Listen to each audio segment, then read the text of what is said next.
धुळे लोकसभा मतदारसंघाकरिता काँग्रेसने आयात केलेला उमेदवार परत पाठवावा, अन्यथा काँग्रेसचे बूथ लावू देणार नाही। तसेच 2 दिवसात उमेदवार बदलाचा निर्णय वरिष्ठांनी न घेतल्यास वेगळा विचार करू, असा इशारा श्याम सनेर यांच्या समर्थकांनी पक्षश्रेष्ठींना दिला।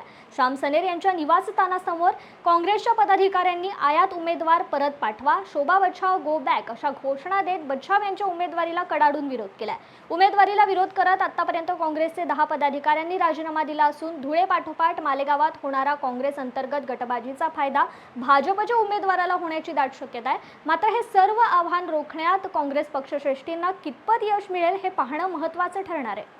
आयात उमेदवार परत पाठवा, परत पाठवा, परत पाठवा, आयात उमेदवार परत पाठवा, गो बॅक, गो बॅक, आयात उमेदवार गो बॅक, सर्वांनी जोरदार घोषणा द्या, गो बॅक, गो बॅक, आयात उमेदवार go back, go back, go back, आयात उमेदवार गो बॅक, परत पाठवा, परत पाठवा, आयात उमेदवार परत पाठवा। काँग्रेसचा तालुका अध्यक्ष विजेंद्र उर्फ सोनूदादा झालसे, जेव्हा काँग्रेस पक्षाने धुळे लोकसभेची उमेदवारी घोषित केली, ज्यावेळेस आम्हाला कळालं की लोकसभेच्या बाहेरचं उमेदवाराला तिकीट गेलं, तेव्हा मी पहिला राजीनामा माझा हा काँग्रेस पक्षाकडे माझा दिलेला आहे।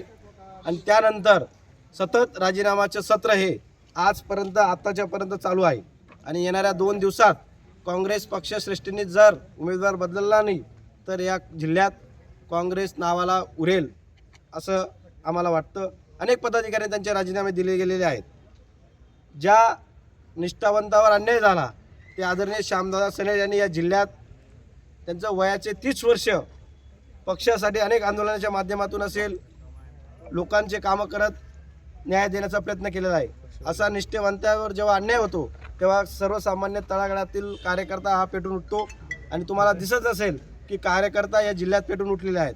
बाहेरचा उमेदवाराचा प्रचार आणि प्रसार आम्ही करणार नाही असे काँग्रेसच्या सगळ्या पदाधिकाऱ्यांनी एक शपथ घेतलेली आहे।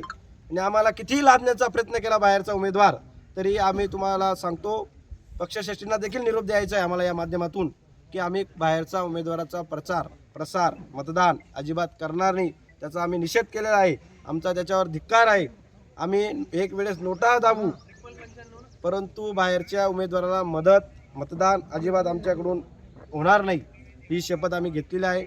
म्हणून पक्षाला आमची विनंती आहे की आपण येणाऱ्या 2 दिवसात तुम्हाला अल्टिमेटम दिला होता, उद्या दुसरा दिवस आहे, उद्यापर्यंत पक्षश्रेष्ठींनी निर्णय घ्यावा उमेदवार बदलण्याचा।